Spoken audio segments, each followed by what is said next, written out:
Şaxta babayla şekil çektirmek isteyenler gelin tələsin. Yeni il kurtarır ülke. Tələsin Şaxta babayla ay kız gel çektir. Gelin uşaqlar siz de gelin balalar gelin şekil çektirin. Dervişi 2 manat gelin çektirin sevinin yeni il qeyd eləyin. Şaxta babayla şekil çektirmek isteyenler.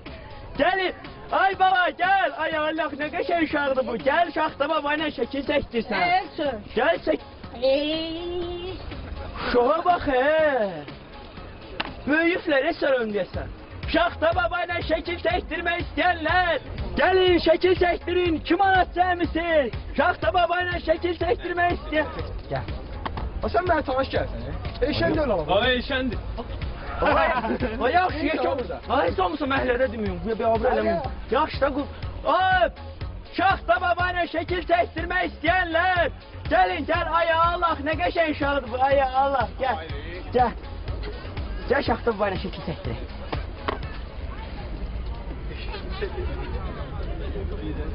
Alo. Ha. Ha.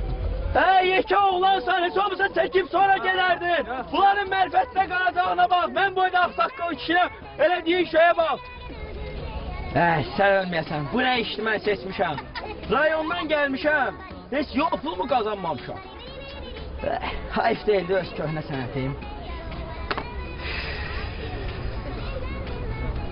Bunu ilə heç olmasa gündəlik çörək pulunu qazanıram. Gel ay camaat, kartoşkadan kalmadı, gel. Temiz kelebek kartopu, 40 qəpiyə özüm getirmişəm. Qardaş 40 qəpiyə halallığına, ya pula yok.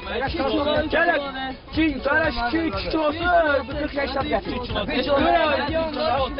Uşaqlar iqtisadçı deyə bu ya, iqtisadçı da ona bax. Gülməli süjet çəkirlər də. Gülməli süjet. Kartop ne?